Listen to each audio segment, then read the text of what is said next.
Assalamualaikum warahmatullahi wabarakatuh. Jumpa lagi bersama saya dalam Lesehan Cak Fir. Dan pembahasan kita kali ini adalah apa hukumnya menukar uang pecahan rupiah, begitu ya. Kasusnya misalnya begini. Ini dekat lagi Lebaran, gitu kan.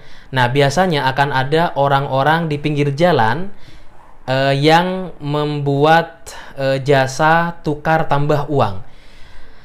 Paket Rp2.000, pecahan Rp2.000 sejumlah Rp100.000 dihargai Rp120.000.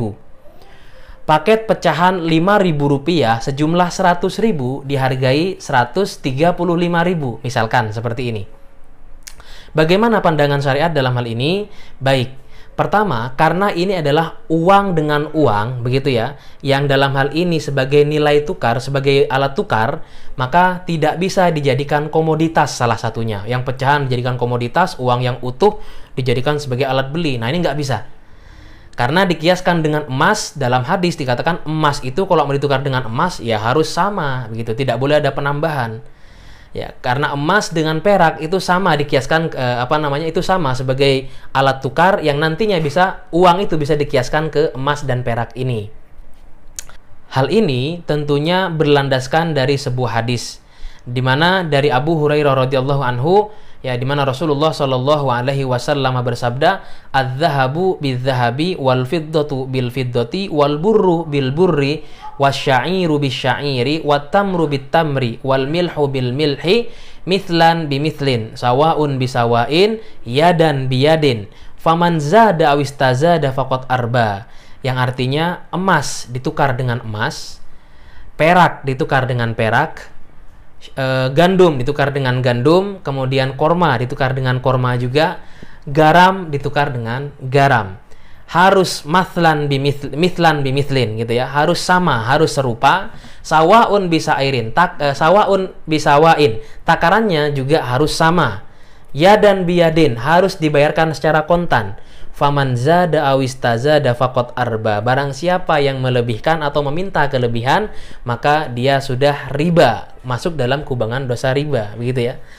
Maksudnya bagaimana? Dalam hal ini para ulama membagi dua kriteria. Zahab dengan fiddah itu masuk kepada kriteria barang untuk barang tukar, gitu ya.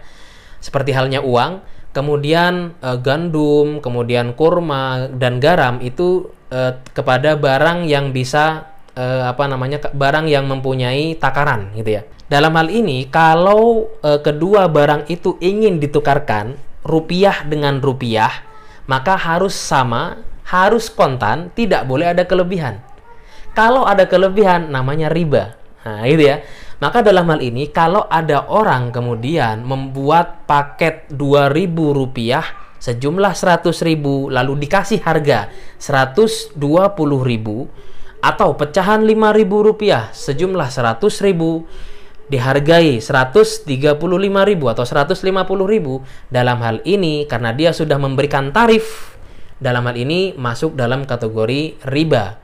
Berbeda halnya kalau misalkan orang menawarkan jasa, "Pak, ayo uang Bapak saya carikan, akan saya carikan pecahannya, ngantri di bank atau mencari ke pom bensin dan lain sebagainya." Kemudian kita memberikan dia uang yang utuh 100.000 dengan uang punya dia 5.000-an.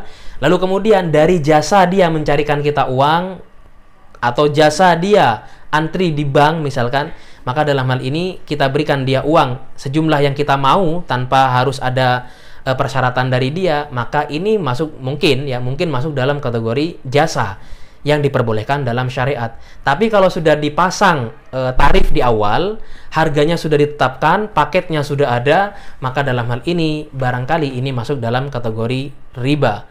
Wallahu a'lam bishawab. Barangkali ini yang bisa kami sampaikan dalam pembahasan kali ini. Selanjutnya bagi Anda yang ingin menyampaikan pertanyaan bisa langsung tulis di kolom komentar dan insya Allah akan kita bahas dalam video selanjutnya.